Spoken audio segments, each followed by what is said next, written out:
The small scout ship drifted quietly through the dark space. Captain Nathan Carter sat in his chair, tired after weeks of searching empty systems. His two crew members were equally exhausted. "Nothing out here again," said Jake Sullivan, the navigator. He rubbed his eyes and looked at the star map. "Just more empty rocks and gas clouds." Dr. Megan Walsh, the ship's scientist, checked her instruments for the 100th time that day. "Maybe we should head back. We've been out here for 3 months." Nathan nodded. They were about to turn the ship around when the radio crackled to life. Static filled the cabin, but beneath it, they heard something else. "Help." The voice was, tiny, weak, and scared. "Please help me." All 3 crew members froze. They hadn't heard another voice in months. "This is Nathan Carter of the scout ship Lucky Star." "Who is this? Where are you?" More static then. "My name is Sophie Miller. I'm scared. They hurt me every day." Megan quickly worked on cleaning up the signal. "It's coming from coordinates 347.23 by 892.45. That's in Cravian space." "What's a human child doing in Cravian territory?" Jake asked, already plotting a course. "I don't know," Nathan replied, his voice tight. "But we're going to find out. Sophie, can you hear me? We're coming to get you." The signal faded in and out. "Please hurry. Dr. Vexikar says, more tests tomorrow. It hurts so much." Nathan's hands gripped his chair. Something cold settled in his stomach. "Megan, try to keep that signal open. Jake, maximum speed." 3 days later, they found her. The Cravian station looked like a metal spider clinging to an asteroid. It was small, hidden from main shipping lanes. Nathan activated the ship's stealth systems. "No guards," Jake whispered as they docked. "Strange. They think they're hidden," Nathan said. He grabbed his plasma rifle. "Megan, you stay with the ship. If we're not back in an hour, jump to Earth space and report this." Nathan and Jake moved through the station carefully. It was quiet except for the hum of machines. Alien writing covered the walls, but the layout was simple. They found Sophie in a medical room. She was tiny, maybe 10 years old, lying on a metal table. Wires connected to her arms and head. Her blonde hair was dirty, her clothes torn. When she saw them, she tried to sit up but winced in pain. "Sophie," Nathan approached slowly. "We're humans, we're here to help." Tears ran down her face. You came. I thought no one would find me." Jake cut the wires carefully while Nathan checked her wounds. Burn marks covered her arms. Small scars dotted her neck. "How long have you been here, sweetheart?" Nathan asked gently. 6 months, maybe 7. They took me from New Hope Colony when they raided it." Nathan and Jake exchanged dark looks. New Hope Colony had disappeared 8 months ago. Everyone assumed they'd moved deeper into frontier space. "What did they do to you?" Jake asked, though part of him didn't want to know. Sophie's eyes filled with fresh tears. "Tests. Always tests. Dr. Vexikar wanted to know how human bodies work, how much pain we can feel, how our brains react to different things." She pulled up her shirt sleeve. Circuit patterns had been carved into her skin. "They put this in me. Said they wanted to see if they could control human minds." Nathan felt rage building inside him. "Anything else? Any other children?" "No, just me. But Dr. Vexikar talks about getting more. He says humans are weak but interesting. He wants to break us to see what makes us strong." Jake helped Sophie sit up. "Can you walk?" "I think so." They moved toward the charter when they heard footsteps. Nathan pulled Sophie behind him and raised his weapon. A tall, thin alien entered. 4 arms, scaled skin, 3 eyes. A Cravian scientist. "What is happening here?" The alien spoke in broken standard. "Dr. Vexikar?" Nathan asked. "Yes." "You cannot remove my subject. This research is important." "Subject?" Nathan's voice was deadly, quiet. "This is a child. Human child. Perfect for testing. So young, so malleable." Jake opened fire. The plasma blast caught Vexikar in the chest. The alien scientist fell without another word. "Let's move," Nathan said. "Now." They hurried back to the ship. Megan had the engines ready. As they fled the station, Nathan sat with Sophie while Jake piloted them away. "It's over now," Nathan told her. "You're safe." Sophie looked up at him. He recorded everything. All the experiments. All the other stations where they do this. Other stations? Yes. He showed me pictures to scare me. Said there are 7 more research facilities like this one. He said humans make good test subjects because we feel pain differently than other species. Nathan's message to Earth Command was brief and brutal. By the time they jumped back to Earth space, the entire fleet was mobilizing. Sophie's rescue would change everything. The small girl with scarred arms and 3-eyed nightmares had given humanity something they hadn't had in their peaceful exploration of space. A reason for war. Admiral Lisa Bennett met them at the docking station. She knelt down to Sophie's level. The girl looked up at the Admiral, the highest-ranking officer in the human fleet. "Thank you for coming home," Lisa said softly. Then she stood and looked at Nathan. "Debrief in 1 hour. Then we're having a war council." Sophie's torture would echo across the galaxy. Humanity was awakening to a darker truth about their peaceful place among the stars. And in their awakening, they would become something else entirely. Later, as doctors examined Sophie, Nathan stood with Jake looking out at Earth. Ships moved everywhere, preparing for something terrible. "We're really going to war?" Jake asked. "Did you see what they did to her?" "I saw." "Then yes," Nathan said. "We're going to war, and God help the Kravian Empire when we arrive." The stars above Earth had never looked so cold. Earth was on fire with rage. Not literal flames, but something far more dangerous. News of Sophie Miller spread like a virus through every human colony, every space station, every settlement from Earth to the frontier. Lisa Bennett sat in the war room deep beneath Earth's defense center. The other officers talked quietly around the massive table. Holograms floating above them showed maps of the galaxy, including the known locations of Kravian space. General Kevin Morgan slammed his fist on the table. 7 facilities where they torture human children. 7! And who knows how many more we haven't found yet. "We need to be careful," Director Alex Johnson warned. "Starting a war with the Kravian Empire could destabilize the entire sector." "Careful?" Captain William Drake leaned forward. "They've been experimenting on our children. They carved circuits into Sophie's skin." The door opened. A doctor entered, holding medical files. "What's Sophie's condition?" Lisa asked immediately. "Physically, she'll recover in time. Mentally, she has nightmares every few hours. She draws pictures of the experimentation. She keeps asking when they'll come back for her." "They won't." Kevin's voice was ice. "Because we're going to end them." Lisa studied the faces around her. Every officer had children or grandchildren. Every one of them had seen the pictures of Sophie's scarred body. The vote was unanimous before she even asked for it. 3 days later, they met again. This time, Commander Rachel Brooks was there, a woman many called the best military engineer in human history. "Project Hellfire," Rachel began, displaying new, holographic blueprints. "For 50 years, we've been quietly developing weapons we hoped we'd never need. Plasma fusion warheads that can crack planets, quantum tunneling bombs that ignore shields. And this," she brought up a microscopic view. "Reaper nanobots, self-replicating, self-programming, and utterly unstoppable. They can consume anything, ships, stations, even atmospheres. We've tested them in simulated environments. They're terrifying." Dr. Henry Campbell stood. "The Quantum Physics Division has perfected something else. Quantum drives. Our ships can now jump instantly across vast distances. No travel time. No warning." "Show me the numbers," Lisa commanded. Alex brought up fleet data.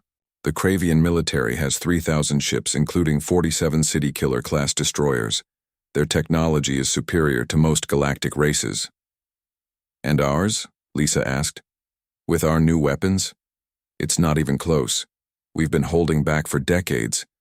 We could have dominated the galaxy. We chose peace instead. Until now." Kevin added grimly. Meanwhile, in a hospital room, Sophie sat with Dr. Nina Foster, a child psychologist. The girl drew another picture, jagged claws holding down a small figure while alien eyes watched. "Sophie, you're safe now," Nina said gently. "But there are others, other children. Dr. Vexkar said they just started with humans. He said we're special because we feel pain deeply but can survive so much. How many others did you see?" "None. But I heard them talking. They have experiments on different species too. But humans, we were their favorite." That conversation was recorded and played in the war room. Sophie's words echoed off the walls. "Their favorite," William Drake repeated. His hand gripped the table edge so hard it creaked. "They find it fun to torture our children." Colonel Sarah Wright, the logistics chief, spread out supply charts. "We can mobilize the entire fleet in 2 weeks, 3,000 ships of our own. But if we're really doing this, we need to hit every Kravian facility at once. No warnings, no mercy. The galaxy will call us monsters," Alex noted. "Better a living monster than a dead pacifist," Kevin replied. "They crossed a line that should never be crossed." Lisa studied the orbital view of Earth. Cities glowed with lights. Billions of humans living peaceful lives, unaware that beneath them their military leaders were planning the largest offensive in human history. "Draft the official declaration," she ordered. "Keep it simple. The Kravian Empire has committed acts of atrocity against human civilians. As of now, a state of war exists between humanity and the Kravian Empire." Across human space, the message went out. Massive recruitment centers opened. Young people lined up for blocks, remembering their own children, siblings, and friends. The gentle humans who had spent centuries exploring space and making friends with new species were transforming into something ancient and primal. Captain Paul Mitchell reviewed his attack plans with the first wave assault group. His fleet would hit the nearest Kravian installation, a medical research station like the one where Sophie was found. "No survivors," were his final orders. "If they surrender, we take prisoners. But anyone connected to the experimentation program," he didn't need to finish. His officers understood. Lieutenant James Clark prepared his fighter squadron. These pilots would test a new weapon, plasma fusion torpedoes that could cut through entire ships like paper.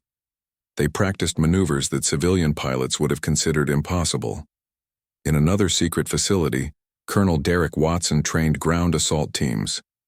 They learned to use new combat armor that made them nearly invulnerable, heavy weapons that could level cities, and protocols for taking control of enemy facilities while preserving records and evidence. 2 weeks passed quickly. The fleet gathered in the asteroid belt beyond Mars, hidden from any possible Kravian scouts. 3,000 ships of war, the pride of human engineering equipped with weapons that had never been seen in battle. Sophie stood with Lisa in the observation deck of the command ship. The girl had gained some weight, but dark circles remained under her eyes. "Are you sure you want to see this?" Lisa asked. "They need to know," Sophie said softly. "They need to know what they started." Lisa activated the fleet-wide communication. Every ship received her message simultaneously. "This is Admiral Lisa Bennett. Today we are not explorers. Today we are not scientists. Today we are not peacekeepers.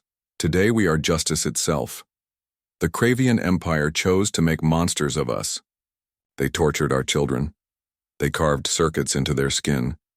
They studied human pain for their entertainment." She paused, looking at Sophie. "We will show them the price of that choice. All ships prepare for quantum jump. Destination, Kravian space. Time to arrival. Instant. Rules of engagement. Hit everything. Leave nothing." Sophie touched the window, looking at the vast fleet. "They're going to learn," she whispered. "Never hurt a human child." The quantum drives engaged. In a flash of light, 3,000 ships vanished from the solar system. In the Kravian homeworld, peaceful afternoon suddenly became night as the first human battle group materialized in orbit. The defense platforms hadn't even scanned them before plasma fire began. The war had started. And for the Cravian Empire, this would be their last day as rulers of their destiny. The Cravian defense grid died in seconds. Massive plasma blasts from human ships turned orbital platforms into burning metal. Below, on the planet's surface, alarms screamed in languages humanity couldn't speak.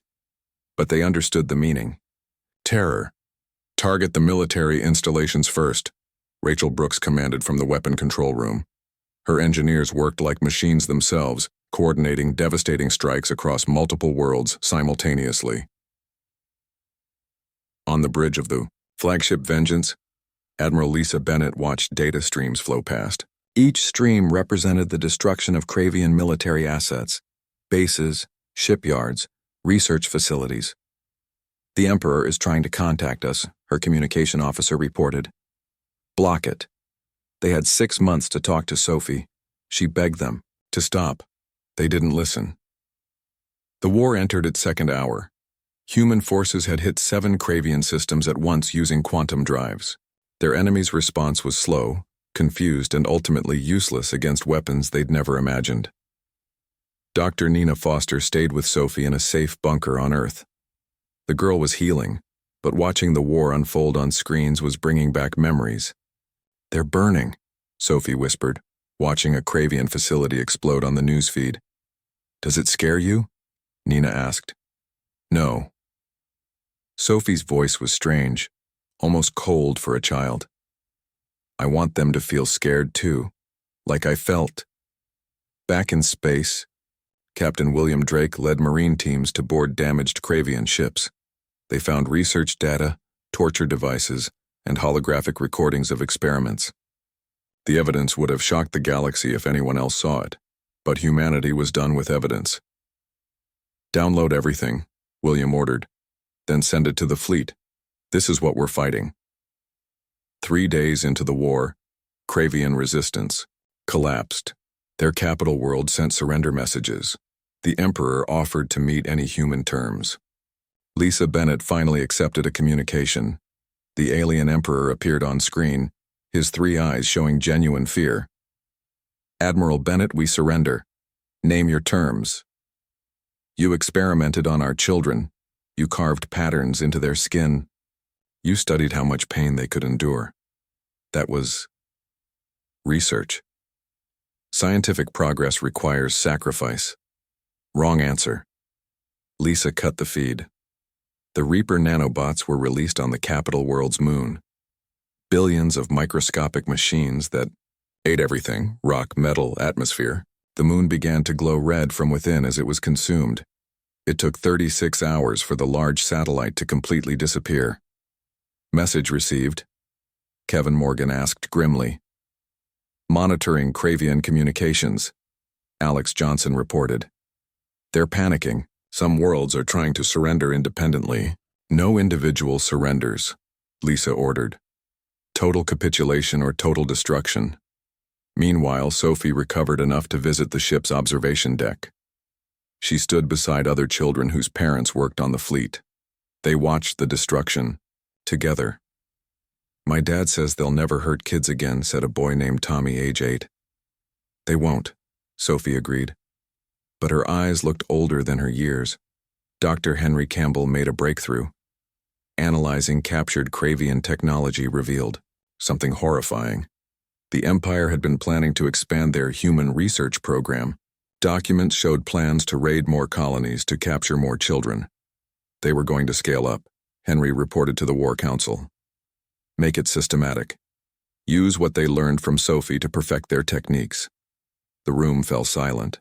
Every officer imagined it. Cravian scientists perfecting their torture methods, using them on more human children. "Release the evidence to all channels," Lisa ordered. "Show the galaxy what we're dealing with."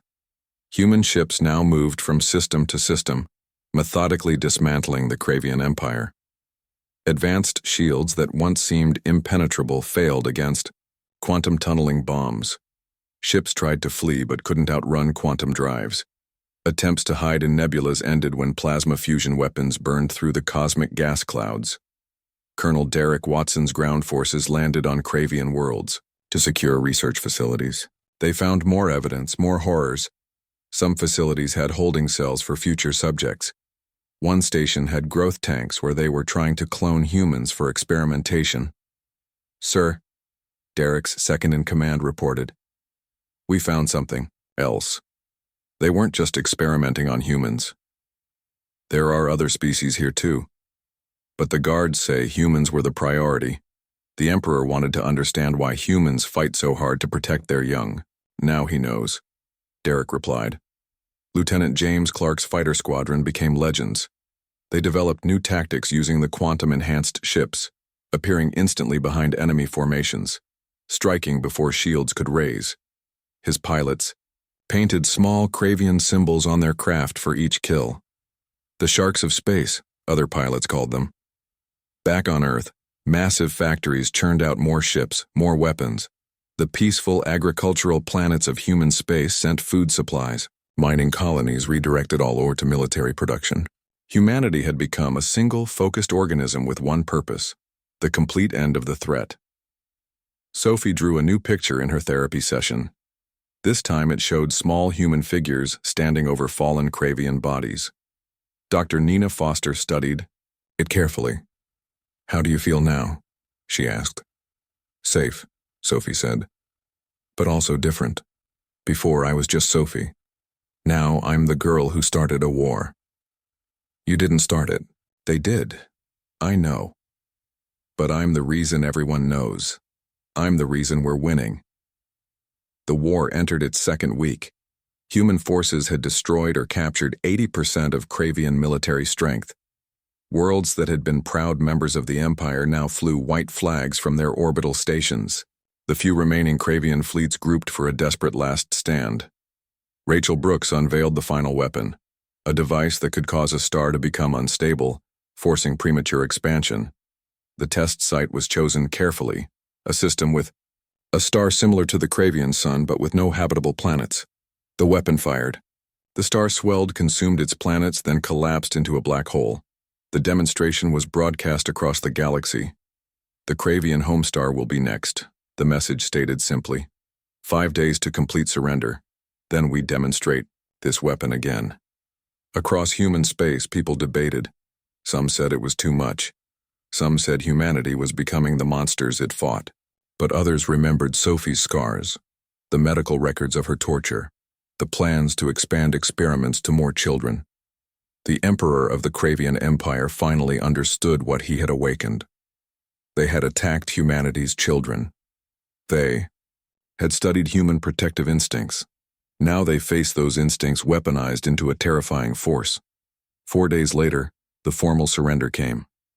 Not just from the Emperor, but from every Kravian colony, station, and ship. They would disband their military, open all research to inspection, and pay reparations for centuries. But for humanity, the victory felt hollow. They had proven themselves capable of terrible things. The gentle explorers of the cosmos had become feared warriors. Sophie recovered enough to return to Earth's Garden District. She still had nightmares, but they lessened. One morning, she asked Dr. Foster a question. "Are we the monsters now?" "No, Sophie. Monsters attack children for fun. Humanity protected children with everything they had. Sometimes protecting the innocent requires showing strength to those who would harm them." Sophie nodded, but her eyes remained thoughtful. The galaxy would never see humanity the same way again. And perhaps that was for the best. Predators don't attack creatures that fight back. The war had lasted 2 weeks. The Kravian Empire, which had ruled for 1,000 years, was no more. The galaxy watched in silence as humanity took its prize. 3,000 human ships now patrolled former Kravian space. Every world, every station, every resource now belonged to Earth's growing empire. Other civilizations sent diplomatic messages, carefully worded to show respect rather than fear. Captain Paul Mitchell commanded the occupation of former Kravian research stations. His teams found files that made even hardened soldiers sick, experiments on dozens of species, plans for weaponizing, pain itself, videos that would never be shown to anyone. "The Galactic Council wants a full report," Lisa Bennett told her officers. "They're calling an emergency session." "To condemn us?" Kevin Morgan asked, not hiding his anger. To discuss the new power structure of this region, Lisa corrected. They saw what happened. They remember we warned them about Cravian expansion. They didn't listen. On a captured Cravian battlecruiser, now called Retribution, Commander Rachel Brooks supervised the installation of human technology.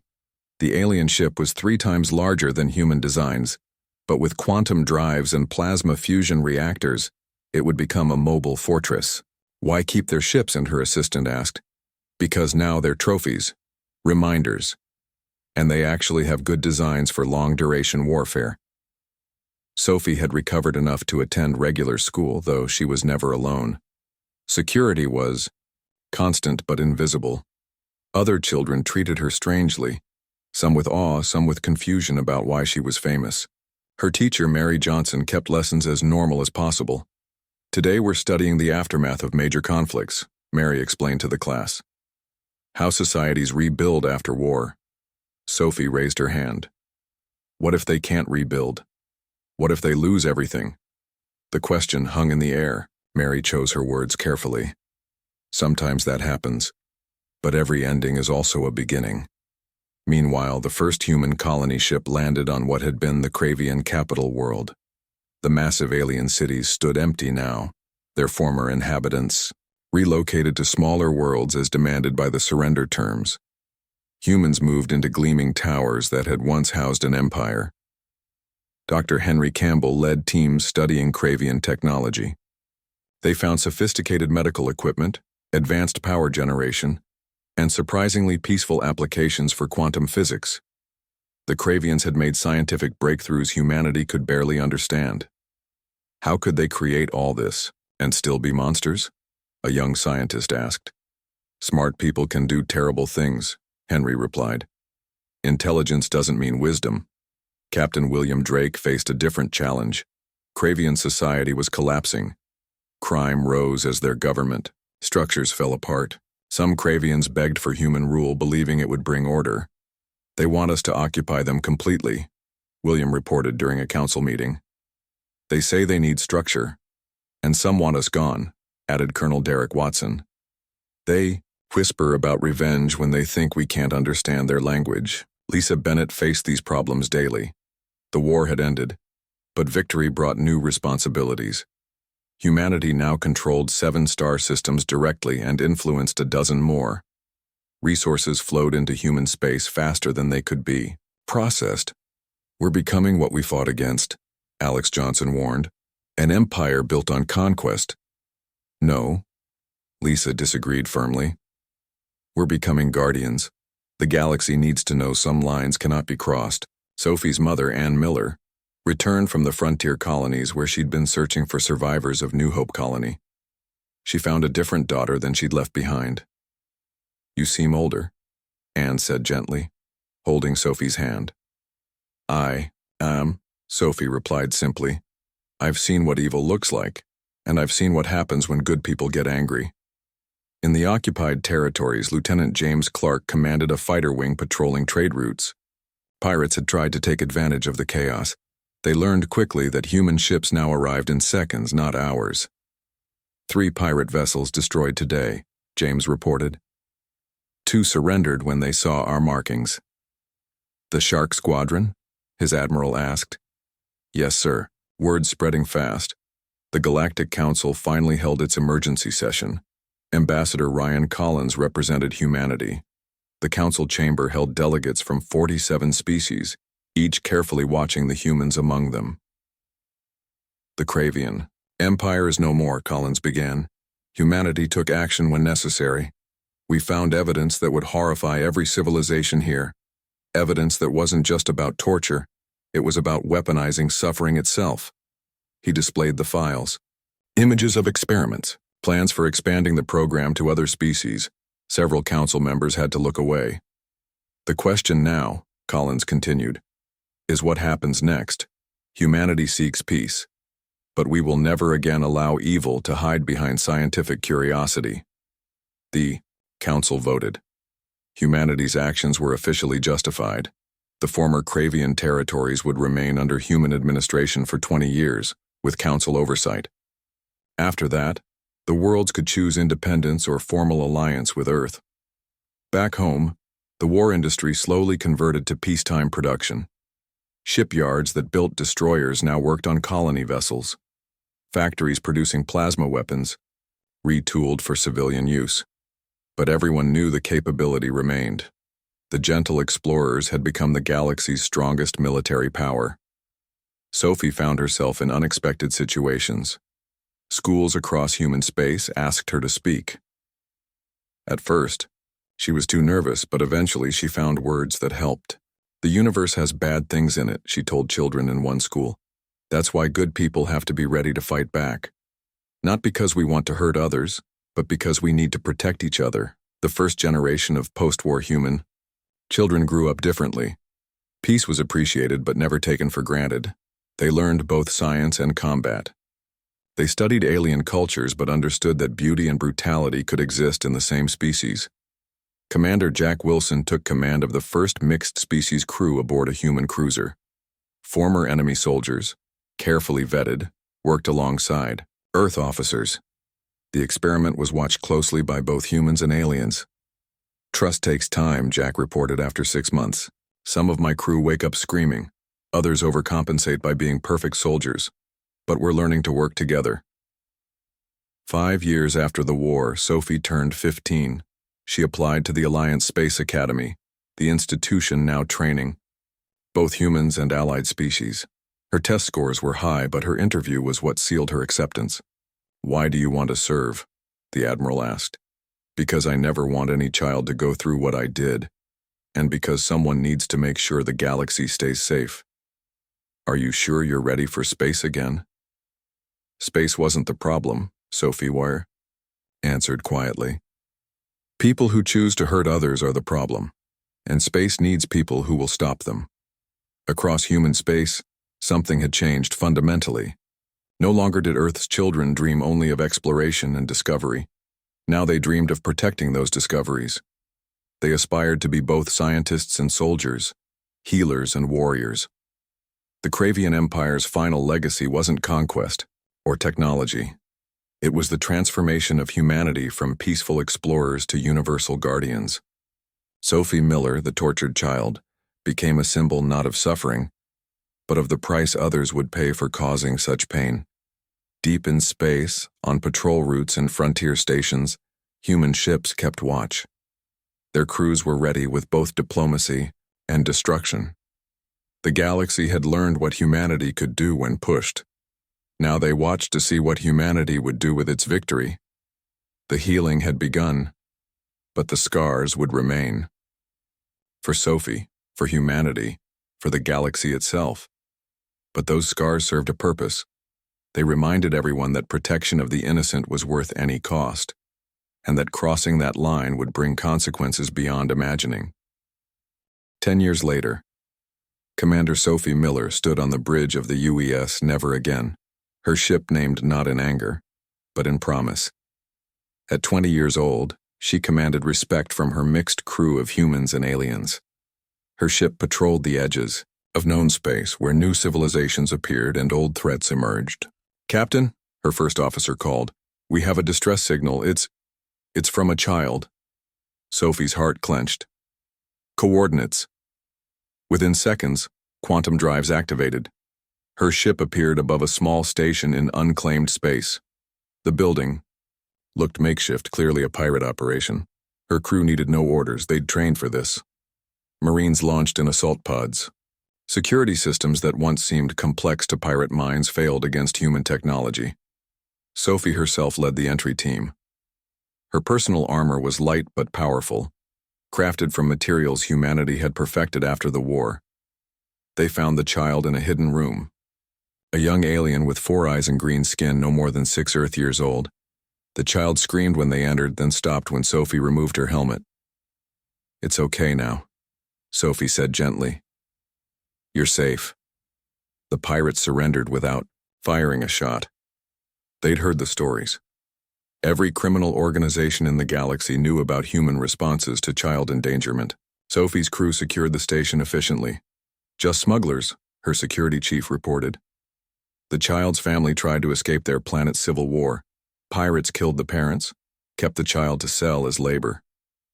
Not today, Sophie said quietly. Never again. Back aboard her ship, Sophie watched the child sleep in the medical bay. Her crew physician, Dr. James Reed, monitored the vital signs. No major injuries, scared, hungry, but alive.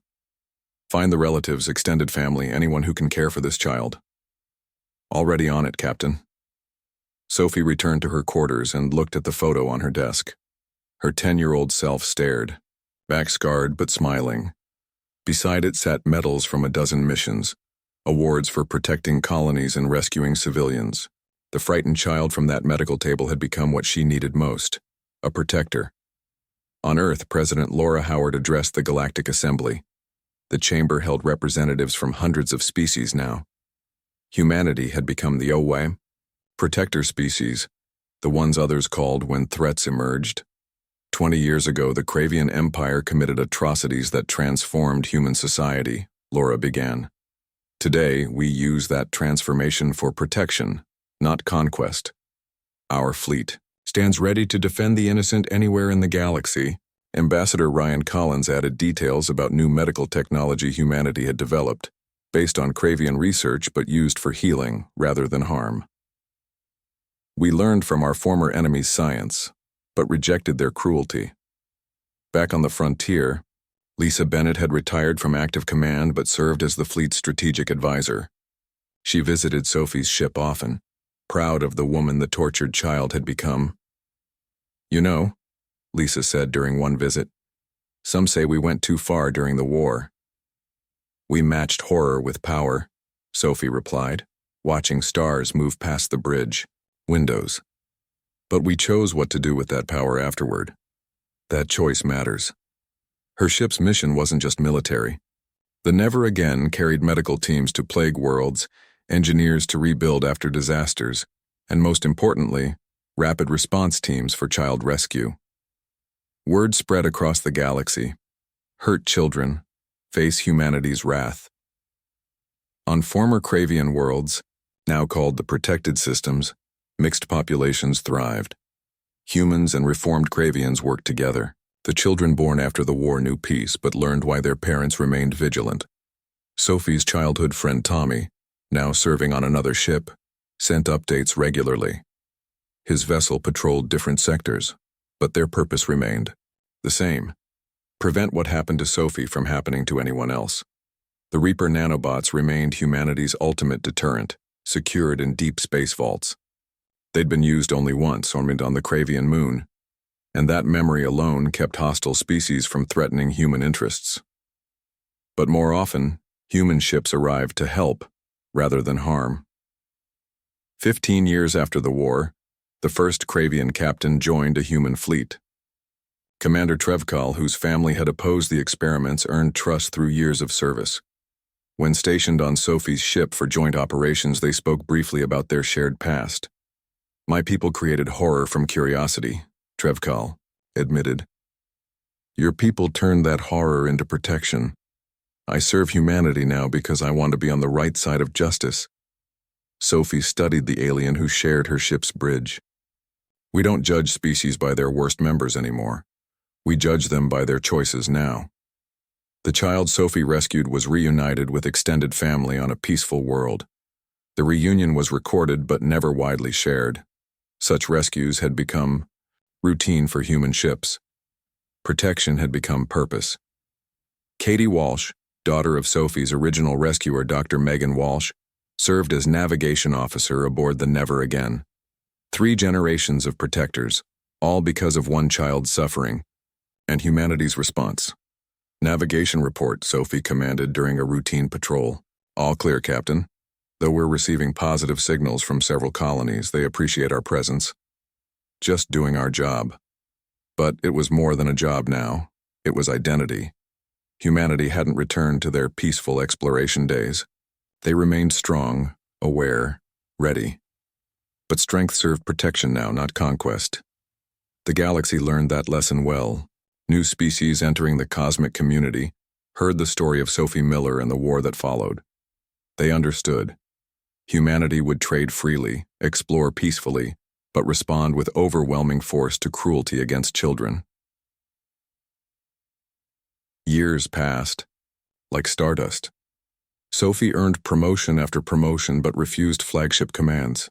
She preferred the frontier, where threats still emerged and people needed help. Her ship rescued thousands of beings across dozens of species. One morning, after rescuing a human colony from raiders, Sophie stood in her ship's observation deck. Earth hung in the viewscreen, beautiful and blue. Her scars had faded to silver lines, barely visible unless searched for. The nightmares had stopped years ago. Her chief engineer, Martin Cox, joined her. "Permission to speak freely, Captain?" "Always. You've saved more children than the entire fleet combined. When do you stop?" Sophie smiled, but her eyes remained on Earth. Never. That's the promise. Never again. Her ship turned toward new coordinates. Somewhere in the vast galaxy, someone needed help. Someone's child needed protection.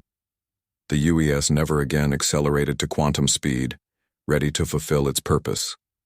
The tortured child had become humanity's conscience. The rage had become strength. The scars had become reminders. And the galaxy, for all its wonder and danger, now knew absolutely: harm a child, especially a human child, and face consequences beyond measure.